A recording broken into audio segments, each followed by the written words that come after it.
అతని పేర్లు మీరే చెప్పారు, శ్రీరామరాజు గారు అని చెప్పి, మల్లేష్ అని చెప్పి, ఇంకొక ఏదో పేరు ఏదో యాదగిరిరావు అనో ఏదో పేర్లు చెప్పారు. సరేనా, అసలు మీరు ఏదైనా అండర్ కవర్ ఆపరేషన్ చేయిస్తున్నారని డౌట్ మాకు వచ్చింది. ఓకే, అతనికే ఇస్లాంలో పంపించి ఈ విధంగా అతనికి హైప్ చేసి, దాని తర్వాత అరే నేను ధార్మికంగా హిందూ ధర్మాన్ని వదులుకొని వచ్చినాను, ఇక్కడ ఇస్లాంలో వచ్చిన తర్వాత ఇక్కడ కూడా ఏం లేదురా అని చెప్పి ఇతను చెప్తున్నాడు. ఎవరైనా తొందరపడి ఇస్లాం ధర్మంలో వెళ్ళబాకండి, ఇస్లాంలో మారబాకండి. ఇస్లాం ధర్మంలో మారి ధార్మిక పండితుడి అవతారం ఎత్తి గందరగోళం చేసి గండ బైరుండాలు కాలికి వేసుకొని తలకు పగిడీలు కట్టుకొని తొడలు కొట్టుకుంటూ మీసాలు మెల్లేస్తూ సవాళ్ళు చేసుకుంటూ బస్తీ మే సవాలు అని చెప్పిన సిరాజ్ కూడా ఈరోజు అల్లా అంటే ఏందో తెలియదు, ప్రవక్త అంటే ఏందో తెలియదు అంటున్నాడు. కాబట్టి ఆ ధర్మంలో పోయేసి ఉన్న ధర్మాన్ని భ్రష్ట పట్టించుకోబాకండి అని చెప్పి అండర్ కవర్ ఆపరేషన్ మీరు చేశారేమో అని వచ్చినాం మేము. ఏం తెలుసుకున్నారు మరి? అది మేము అనుకుంది రాంగ్, మాట్లాడే అవకాశం మీరు ఇచ్చినారు. అతను ఎందుకు చెప్పినాడు ఏందనేది అతన్ని అడిగితే తెలుస్తుంది, అతనికి అడుగుతాం ఖచ్చితంగా. ప్రతి ఒక్కరిని కామన్గా అడిగే ఇది, మళ్ళీ ఇది సత్యాన్వేషణ ప్రశ్ననే, వ్యక్తిగతంగా అయితే కాదు. గోమాంసం సమీ గారు తింటారా తినరా? నేను మామూలుగా మాంసమే తినను నేనైతే, కానీ ముస్లింలలో నాన్ వెజ్ తినరా?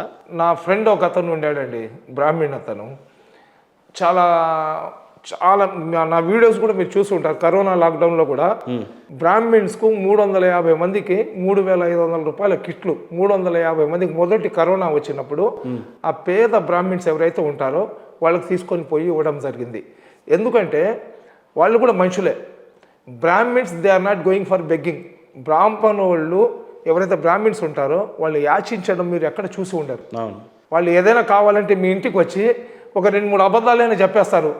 ఏమండి మహేందర్ గారు బాగుండారా, గురువు కేతు అందరూ బాగున్నారు, కానీ శనీశ్వరుడు ఏందో మీ వైపు చూస్తున్నట్టుంది, ఈ మధ్య మీకు చిడిచిడిగా ఉన్నట్టు అనిపిస్తుంది కదా, మీరు చేస్తున్న పనులలో ఏదో భంగం కలిగినట్లు అనిపిస్తుంది కదా, కాబట్టి శనీశ్వరుడిని పూజించాలండి, మీరు ఒక పని చేయండి, ఏదైనా సంభవాలు సంభవించుకుంటే మీ పేరు మీద నేను ఒక యాగం చేస్తానండి, నల్ల నువ్వులు, నల్ల బట్టలు, నల్ల నూనె, నల్ల బెల్లము అవన్నీ తీసుకొని 11 మంది నల్ల బ్రాహ్మణ వాళ్లకు ఇది దానం చెయ్యాలా, ఇదంతా మీరు తిరిగి చేయలేరు, కాబట్టి మీరు ఏదైనా సంభవాన్ని నాకు కానీ ఇస్తే నేను సమర్పించుకొని మీకున్న దోషాలను నేను దూరం చేస్తానండి అని చెప్పి తీసుకుంటారేమో, కానీ వాళ్ళు ఇది చేయరు. ఈ బ్రాహ్మిన్స్ ఏంటంటే వాళ్ళ జీవిత ఏదైతే విధానం ఉందో చాలా దగ్గర నుంచి చూసినాను. అందులో ఇతను ఎవరైతే నా మిత్రుడు ఉన్నాడో అతనికి నేను ఏడిపించేవాడిని. ఏదో ఒక రోజు నీకు క్యాలీఫ్లవర్ అని చెప్పి ఆ చికెన్ పకోడా ఉంది కదా తినిపించేస్తానని చెప్పి, నేను సచ్చినా తినను అని చెప్పి అతను చెప్పేవాడు. ఫ్రెండ్షిప్లో మనం మీ ఫ్రెండ్స్ కూడా ఉన్నారు, బిహైండ్ ద ఇది కూడా పోయిన సందర్భాలు ఉంటాయి. మీకు వేరే కులస్తులు ఫ్రెండ్స్ ఉంటే ఒరే తురే అని చెప్పి తిట్టుకునే భాషలు కూడా ఉంటాయి. అలాగా అంత క్లోజ్గా ఉండేవాడు. వాడు ఏం చెప్పేవాడంటే, అరే నేను చచ్చిపోయే లోపల ఏదో ఒక రోజు తింటాను రా అని చెప్పేవాడు. అతను మోటార్ సైకిల్ యాక్సిడెంట్లో చచ్చిపోయాడండి. అతను చచ్చిపోయిన తర్వాత ఒక 16 సంవత్సరాలు 16 ఇయర్స్ నేను చికెన్ మటన్ మొత్తం దూరం పెట్టానండి. ఈ మధ్య మళ్ళీ నా హెల్త్ కండిషన్లు ఇదైన తర్వాత కొద్దిగా తినడం స్టార్ట్ చేశాను. అంటే మీరు బేసిక్గా నాన్ వెజ్ తినడం ఆపేశారు, ఇప్పుడు స్టార్ట్ చేశారు. నా హెల్త్ కండిషన్స్కు నాకు తప్పదు, ఎందుకంటే నాకు లో షుగర్ ఉంది. రైట్, నేను మళ్ళీ ఇంకోసారి రిపీట్ చేస్తున్నాను. మీరు నేను అడిగిన ప్రశ్న మాత్రమే జవాబు చెప్పండి చాలు. చెప్పండి. గోమాంసం తింటారా తినరా? నేను ఇప్పుడు దాకా గోమాంసం అయితే తినలేదండి. పుట్టినప్పటి నుంచి తినలేదు? నేను పుట్టినప్పటి తినలేదు, మా ఇంట్లో కూడా అలో చేయలేదు. ఓకే, ఈ తింటున్నారు తినేవాళ్ళు కేవలం ఇస్లాం సోదరులే అని చెప్పి ఎందుకు ఆపాదించారు? బాధ కలిపి కదా. అండ్ నిజానికి కూడా సిరాజ్ భాయ్ని ఈ ప్రశ్న అడుగుతాను నేను. ఇక్కడ పాయింట్ ఆఫ్ అట్రాక్షన్ ఏంటంటే, నేను తినొద్దని కూడా చెప్తాను, తింటే అది తప్పు కూడా అని అంటాడు. ఓకే, అంటే అంతేగాని ఇస్లాం సోదరులు ఎందుకు తినరు అనేది అయితే అనలేదు సార్. ఇస్లాం సోదరులు తింటారు, హిందూ సోదరులు తింటారు, క్రైస్తవులు తింటారు, దళిత సోదరులు తింటారు, అందరు కూడా తింటారు. ఏదైతే హలాల్ పశువులు ఉన్నాయో వాటి అన్నిటిని కూడా హలాల్ చేసి తినే పర్మిషన్ మనకు ఖురాన్ ప్రకారం మొహమ్మద్ ప్రవక్త ఏదైతే సందేశం మాకు ఇచ్చారో దాంట్లో ఉంది. ఇది హలాల్ జన్వర్ అంటారు అనమాట దాన్ని. ఇప్పుడు పంది ఉంది, పందిని ఇస్లాంలో హరామ్ అంటారు, తినడానికి లేదు. కొంతమంది మా హిందూ సోదరులు హ్యాపీగా ఆ పంది 2 ముక్కుల పైపులు పెట్టుకొని దాన్ని తిప్పి తినేవాళ్ళు ఉన్నారు. మీరు పంది ఎందుకు తింటున్నారంటే దానికి వాళ్ళ దగ్గర సమాధానం ఉండదు, సరేనా?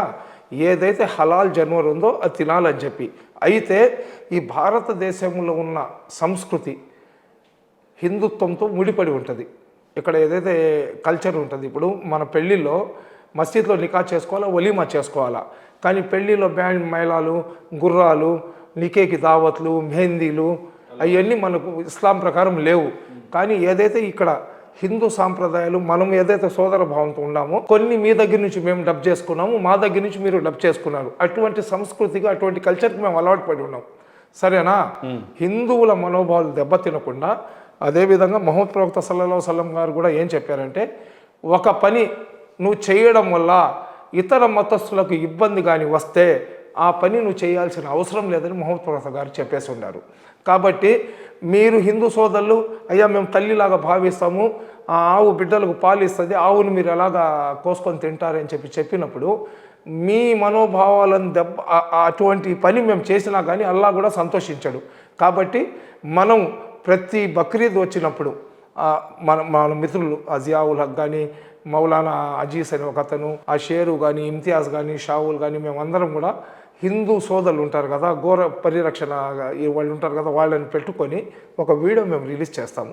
దయచేసి ఆవులను కొయ్యబాకండి. ఏ విధంగా ఒక బిడ్డకు పాలు ఇచ్చే తల్లిని చంపితే ఎంత పాపమో, పాలు ఇచ్చే ఆవును కానీ చంపితే అంతే పాపం వస్తుంది. చెప్పండి సార్ ఒకసారి, ఇది చాలా మందికి తెలియాలి. ఒక తల్లి పాలిచ్చే పసిబిడ్డకు పాలిచ్చే తల్లిని చంపేస్తే ఎంత పాపం వస్తుందో, ఆవులకు బిడ్డలకు నోరు లేని జీవం అది. తల్లి దగ్గర పాలు లేకపోతే ఆ ఆవు పాలు తాగేసి బ్రతుకుతారు. సరేనా? అటువంటి ఆవులను కోస్తే మా హిందూ సోదరుల మనసుకు బాధ కలుగుతుంది. కాబట్టి ఒక పాలిచ్చే తల్లిని మనం కోస్తే ఎంత మనకు పాపం వస్తుందో, అదేవిధంగా పాలిచ్చే ఆవులను కోస్తే అంతే పాపం వస్తుంది అనే మెసేజ్ వచ్చేటట్లు మేము వీడియోలు పెడతాము. మేము ప్రతి దగ్గర పోయేసి ఆవులను కొయ్యవద్దంటాము. కానీ ఇక్కడ ఒక పాయింట్ మీరు కూడా గమనించుకోవాలా మహేందర్ గారు. ఇప్పుడు ఆవు పాలిస్తుంది, బర్రె పాలిస్తుంది. ఆవును ఒక్కటే కొయ్యబాకండి, బర్రెని కోసుకొని తినమని చెప్తారు. అది ఎంతవరకు కరెక్ట్? అది తప్పు కదా. గోమాతను కొయ్యబాకండి అంటారు, గో డాడీని కోసేయవచ్చా? గోమాతను కొయ్యడానికి లేదు, ఎద్దును కోసుకొని తినొచ్చు. అదంటే గో డాడీ కదా. డాడీ లేకపోతే అమ్మ ఏంది తెల్ల చీర కట్టుకుంటాడు, బిడ్డలు ఏడు నుంచి పుడతాయి? అంతే కదా. అమ్మ ఏమో ఉండాలా, నాయన్ని కోసేయాలా, అమ్మేమో ఉండాలా, చిన్నమ్మని కోసేయాలా. ఏదైనా కానివ్వండి, ఈ మాంసాహారం అనేది భారీ జంతువులు ఏదైతే ఉంటాయో వాటిని కోయడానికి నిషేధించాలా. ప్రభుత్వం దాని మీద ఖచ్చితమైన చట్టాలు తీసుకొని రావాలా. ఇప్పుడు అల్ కబీర్ ఇట్లాంటి మొత్తం ఏదైతే ఆవుల మాంసం మీట్ ఏదైతే ఉందో అది ఎక్కడ పోద్ది? మిడిల్ ఈస్ట్కి పోద్ది. ఎక్కడైతే చలి ఎక్కువ ఉంటుందో అక్కడ వాళ్ళ బాడీలో హ్యూమినిటీ, వేడిని పెంపొందించడానికి ఈ మీట్ ఏదైతే రెడ్ మీట్ ఉందో దాన్ని తీసుకొని వెళ్తారు. ఆ కంపెనీలన్నీ ఎవరి మీకు తెలుసు. అంటే ఒక పార్టీ పేరెత్తి నేను చెప్పకూడదు అనుకొని, ఎందుకంటే ఒకళ్ళని మనం ఎవరిది అనేది మీ అంతరాత్మకు తెలుసు. ప్రభుత్వం ఎవరిది? దాన్ని రక్షించే వాళ్ళదే ప్రభుత్వం ఉంది. ఎంతసేపు ఒక పేపర్ మీద ఎడం చేత్తో ఇలాగ రాసేసి మొత్తం సీజ్ చేసేయమంటే 10 నిమిషాలు చేసారా? అంతే కదా. చేయలేరా? ఎందుకు చేయటం లేదు? మీరు దాంట్లో ఎంటర్టైన్ చేస్తున్నారు, చల్తాహే చల్లేదే అంటున్నారు. కానీ యాజ్ ఎ ముస్లింగా నేనైతే ఆవు మాంసం ఏదైతే లేడీ ఫిమేల్ పాలిచ్చే ఇది ఉన్నాయి కదా, వాటిని గర్భంతో ఉన్న వాటిని, చిన్న దూడలు అవి ఉండి అటువంటి వాటిని కొయ్యడము ఇది చేయడానికి నేను కూడా అంగీకరించను. మా ముస్లిమ్స్లో కూడా మీరు అనుకుంటున్నారేమో ముస్లిమ్స్ అందరు కూడా ఆవు మాంసం తింటారని చెప్పి. మీకు ఈ హైదరాబాద్ ఇక్కడ కల్చర్ అంటే అంత డెప్త్గా మనకు తెలియదు. కానీ ఇక్కడైతే మేము చూస్తున్నాం ఈ మాంసం అంగళ్ళు, ఆ బిర్యానీలు తినడానికి పోతే అడుగుతున్నారు, అది గైకి బిర్యానీ, ఆవు బిర్యానీ కావాలా, అది ఇది అని చెప్పి. కానీ మా సైడ్ ఏదైతే ఉందో అక్కడ చాలా మీకన్నా చాలా జాగ్రత్తగా, చాలా నిష్టగా ఉంటారు. దాంట్లో వేరే డౌట్ ఏం లేదు. కానీ ఆవు మాంసం ముస్లిం ఒక్కలే తినరు. ఆవు మాంసం తినేవాళ్ళు 100 మంది ఉంటే దాంట్లో 7 మంది ముస్లింలు అయితే మిగతా 93 మంది అదర్ దెన్ క్యాస్ట్ వాళ్ళు. మిగతా వాళ్ళు చేస్తే మడుగు సంసారము, ముస్లింలు చేస్తే వ్యభిచారము. మిగతా వాళ్ళు కానీ చూస్తే జాకెట్ చూసినట్లు, మేము కానీ చూస్తే వృక్షజాలు చూసినట్లు. మిగతా వాళ్ళు కానీ చూస్తే కుచ్చులు చూసినట్లు, మేము చూస్తే బొడ్డు చూసినట్లు అనే మాట వదిలేయాలా. ఏదైనా తప్పు అయితే అందరికీ ఖచ్చితంగా అడగాల. దాని మీద ప్రభుత్వం మీద ఒత్తిడి తీసుకొని వచ్చి అందరం కూడా ఒక చట్టాన్ని తీసుకొని రావాలా.